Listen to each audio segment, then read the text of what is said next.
Okay, so now we're going to jump into how we want to code the conditions. And I'll just be honest, this one is probably going to take the most amount of time because this is where a lot of the research questions are interested, and this is where a lot of like the meat of the meta-analysis is going to come from. So this one might take a little bit longer, but I'm going to try and go through as concisely as I can while still covering what each of these different categories include. So the first thing that we have for each condition is the name of the condition, and this is just whatever the researcher calls it. This is just to keep everyone on the same page. So one easy place to find this is usually in the results table to see what the researcher titles their intervention or treatment. In this case, I'm just going to call it the intervention because that's their the condition name that they give it. And then a brief description. This is not going to be used for coding reliability purposes. This is just to give us an idea of sort of keeping track of what this intervention is about. So what I did is I just scanned through it to see if there was a term or a name that they kept using over and over again.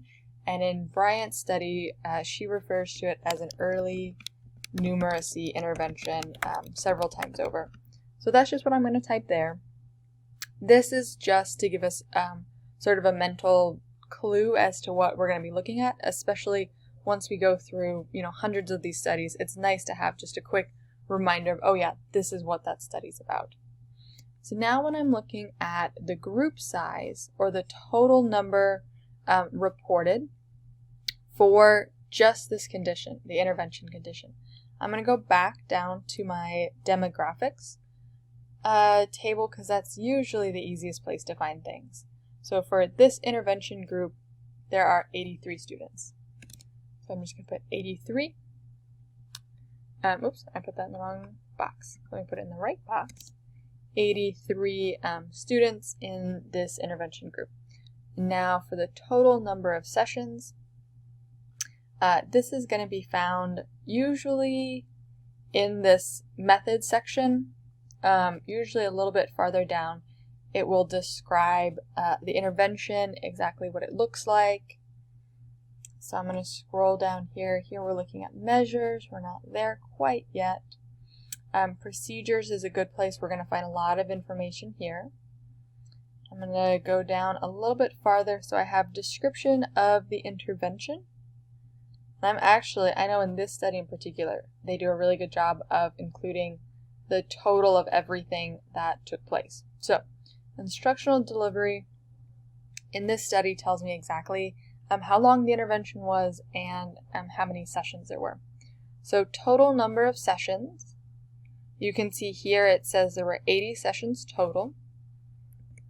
So I'm just going to put in the number, and then it asks for the page that I found this information, just so we can go back and double check if anything needs to be double checked.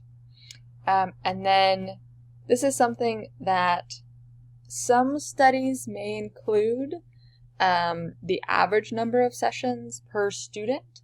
In this case, they don't necessarily say if students received different levels of sessions. So for example, if you had, a range of 24 to 35 sessions per student, that means that they were collecting really fine data in terms of exactly how many sessions each student got.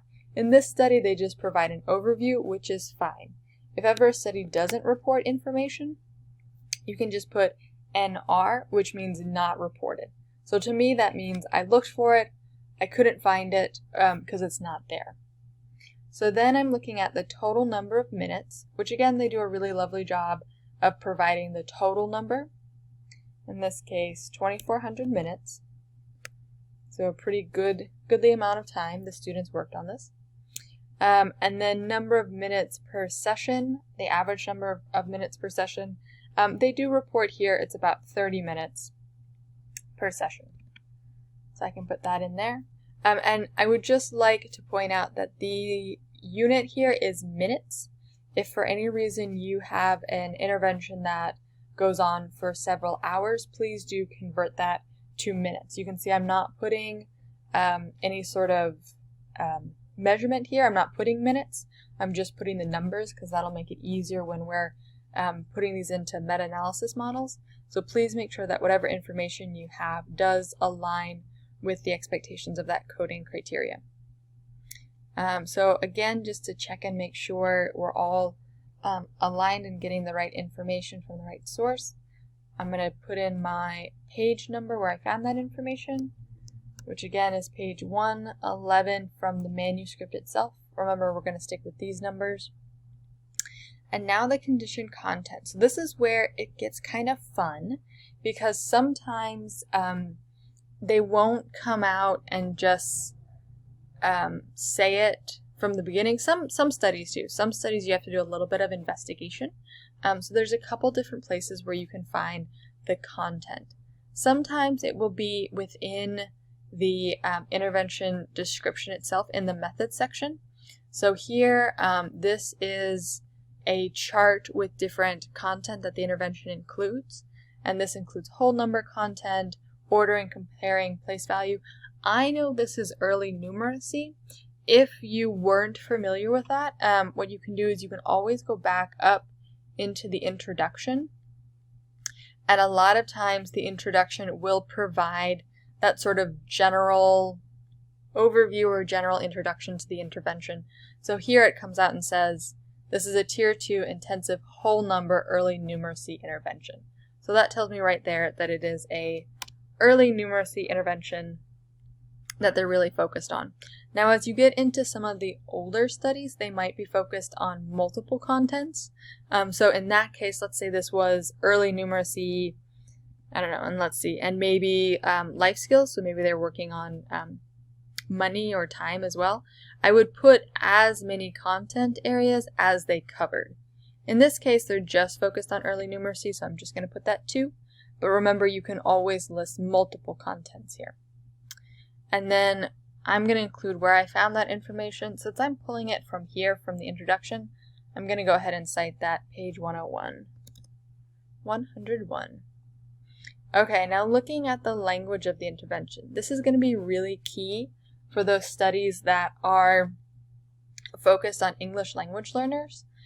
In this study, since English language learners are included but they're not the focus of the study, it doesn't specify what language the intervention is taught in. If I want to double check, I can always just hit Control F, and then I can look up, I'm probably not going to look up language because that'll be math language, but I can look up Spanish, there's nothing there, or I can look up English, and I will get my English language learners. So what that tells me is that since it's not specified and this is an American study, I'm going to assume it is an English language that is provided for the intervention at this point.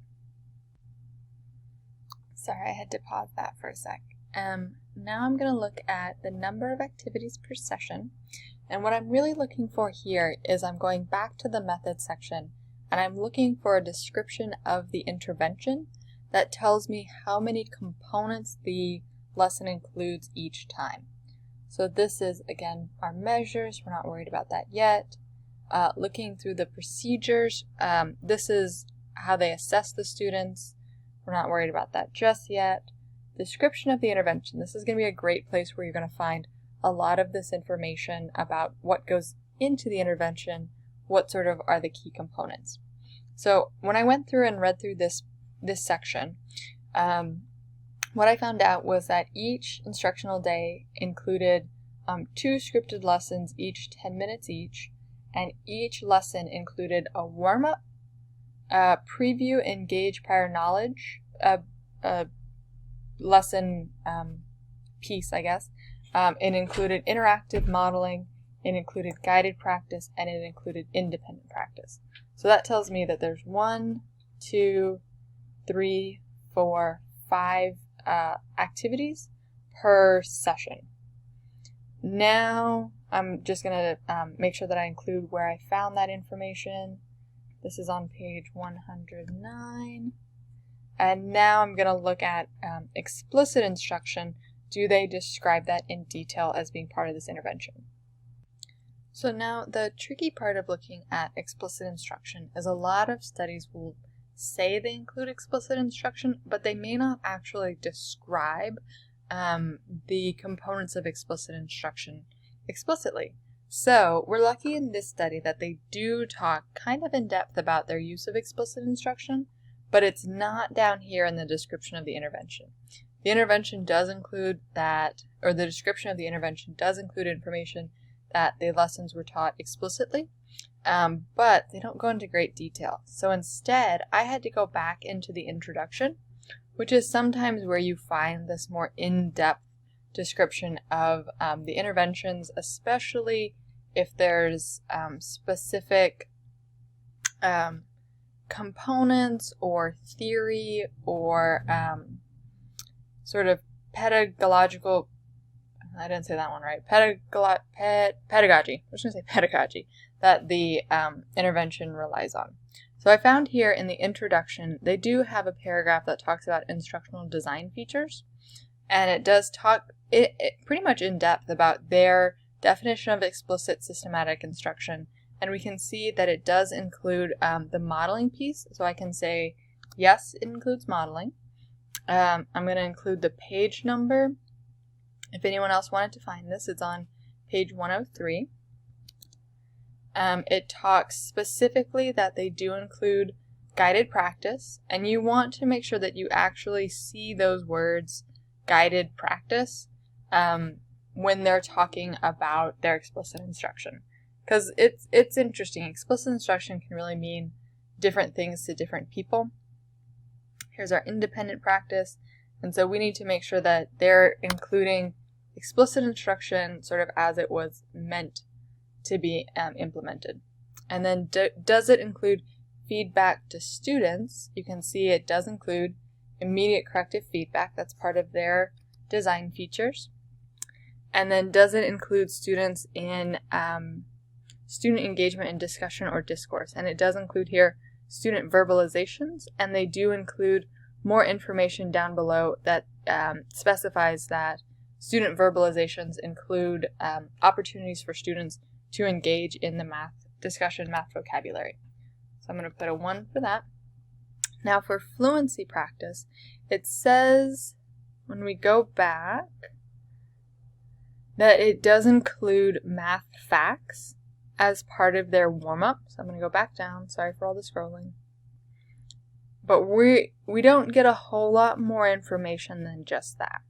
So it's safe to say if the warm-up includes math fact practice, that is going to be fluency that will be included in the practice itself as a component. So I'm going to put that as 2. We only see fluency as a piece of it. It's not embedded throughout the intervention. I'm going to list the page here, 109, where I found that information, in case anyone wanted to go back and double check that. And now I'm going to look more in depth at what information is provided about fluency. So the warm-up, they say, is 3 minutes. So I know how many minutes are spent on fluency practice, but I don't know how many activities are provided there.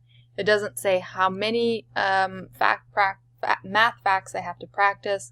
It doesn't say if there's a certain number of skills or activities they have to complete. So I'm going to put NR for not reported per session.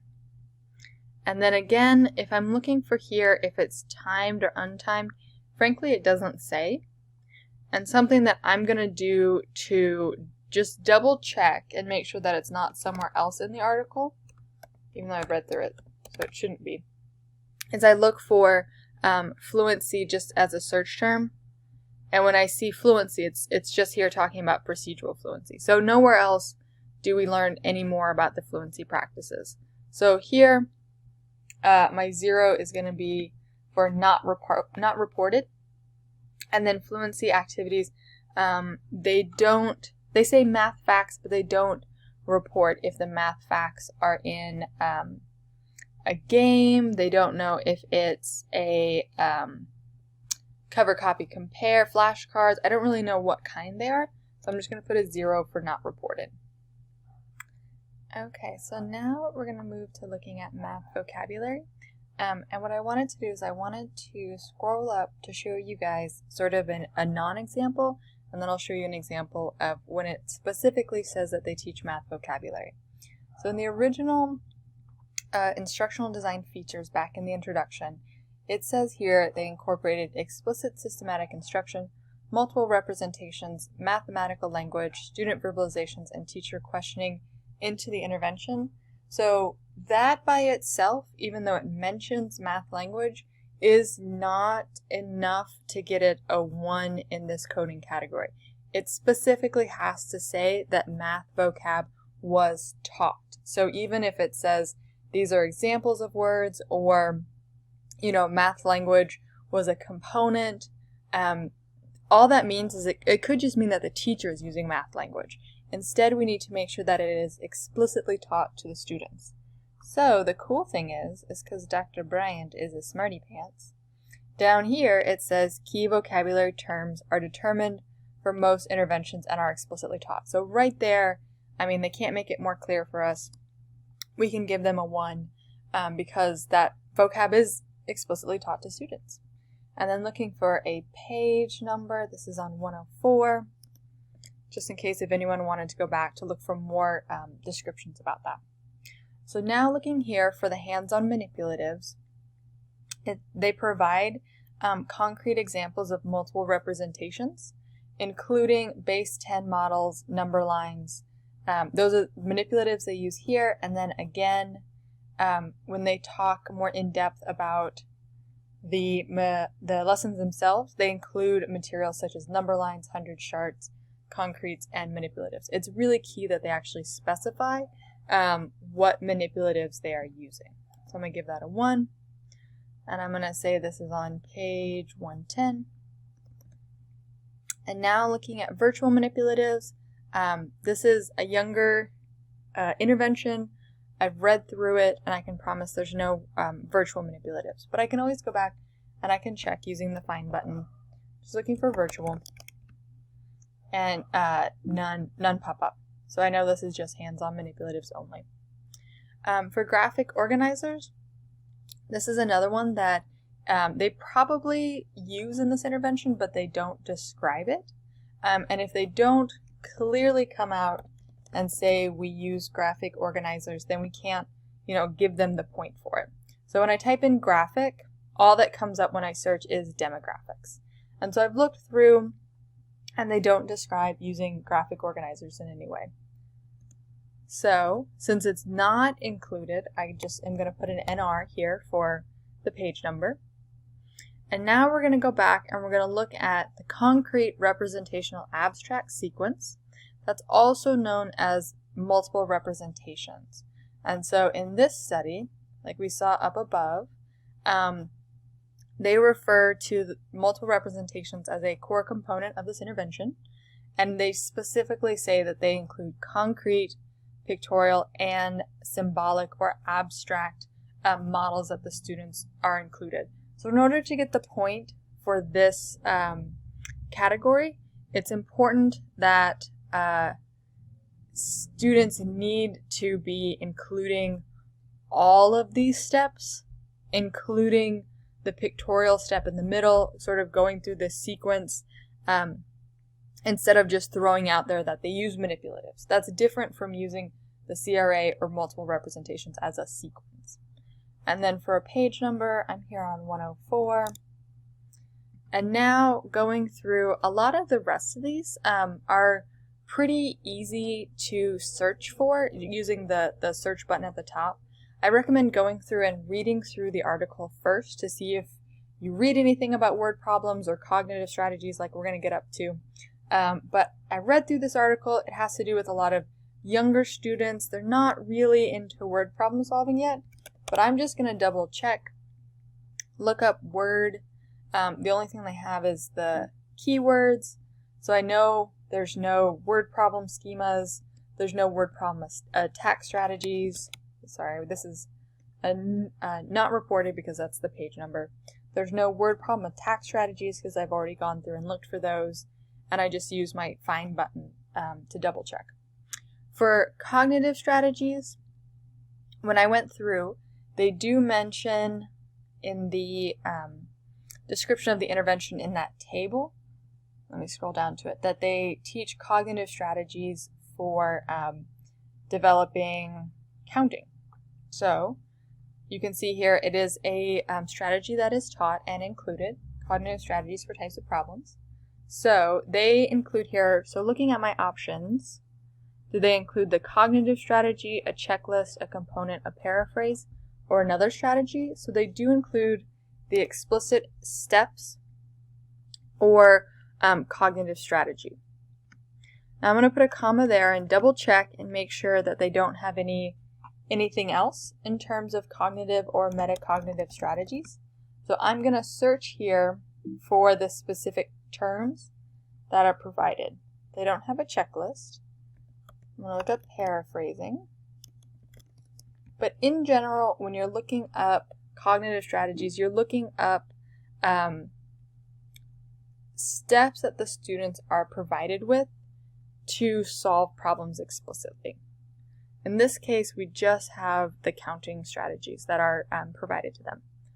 And for a number page, I'm on 110. And now I'm going to look at self-regulation.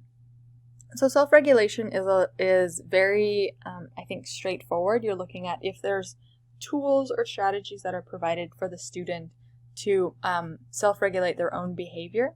So I went through and I looked for self-regulation strategies or tools, and I didn't find any. So I'm first going to start by looking up self-regulation. I can't find any. And just for the sake of time, I'm going to tell you that I ran the same find search for break cards, goal setting, progress monitoring, graph, and even self, and nothing comes up. So there's nothing here in terms of self-regulation strategies. Since there's no self-regulation strategies, I don't have a page number. But I do know, when I read through the article the first time, that there is a behavior reinforcement system. And I think a lot of these studies that work with younger students, especially a lot of Bryant studies, a lot of the Fuchs studies, will include behavior structures, reinforcements, to make sure that students are really engaged during the math intervention. So you can see here, it's a behavior management system. It's called Math Ready, and it really focuses on 5 behaviors, including eyes on teacher, listening, ready to learn, mouth quiet, hands on table. And once they complete these behaviors, they receive a reward. So they receive stickers, pencils, erasers. So that's a behavior management system, or positive behavior reinforcement system. And so I'm going to look at my options here. It's not group contingency, because it looks like to me that each student is rewarded based on their own actions, not necessarily based on the actions of the group. It's not PBIS. If you're not familiar with PBIS, that's a very specific system, and it will be labeled PBIS. So if you don't see those letters, don't worry, that means it's not PBIS. Check-in, check-out is the same thing. That's a very specific program that they would label as check-in, check-out, or sometimes it's CICO. So that's not a piece of this. Behavior-specific praise, I'm going to say yes, this is behavior-specific praise because they're receiving a reward or praise for these 5 specific behaviors. And then I'm going to include the page numbers in case people are interested in more information on their behavior reinforcement system. Peer tutoring, I read through it. They don't have anything specific. You can trust me, I searched the find button. I didn't find anything.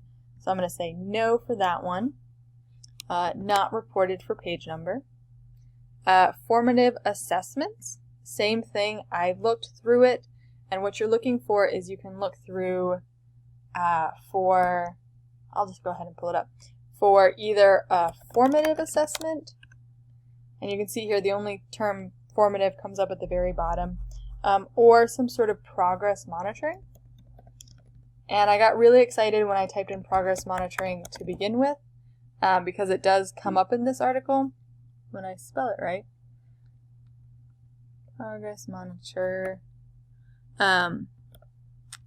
It comes up, I don't know what I'm spelling wrong, in this article, but that's because the measure that they use includes progress monitoring in the title. So you can see I'm going through kind of quickly, but all of the progress monitoring that I find in this article refers back to the TEM-EPI, which is the measure that's used. So there's no additional progress monitoring besides the actual pre-test, post-test. We didn't find those terms. So I can put not reported. And then finally, my group type, we're going to go down to the bottom, or back to the description of the intervention. And I'm going to look for, did they specify, did it happen with the whole class? Did the intervention take place in a small group, or did the intervention take place one-to-one?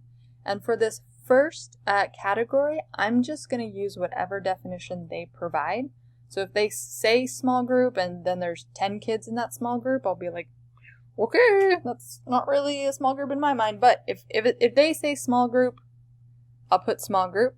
If they say whole class, I'll put whole class. If they say one-to-one, I'll put one-to-one. And if they don't report it, we'll put a 0. So in this case, they talk about their groups are small. So this is going to be a small group. And then here is where I specifically put the number of students per group. So in this case, 3 to 5 students. What we're going to do, because we really only want one number in this box, is I'm going to put the average. And so in this case, the average is 4 students. And then if I want more information, I can go back and find it on page 111. So thank you guys for sticking with me. This is probably one of the longest videos that we'll do today. But the nice thing is that's like a good chunk of all the coding that you're going to have to do, is getting that really great information from the treatment descriptions. So I'm going to go ahead and wrap this one up, and then we're going to look at what to do if you have multiple conditions in just a sec.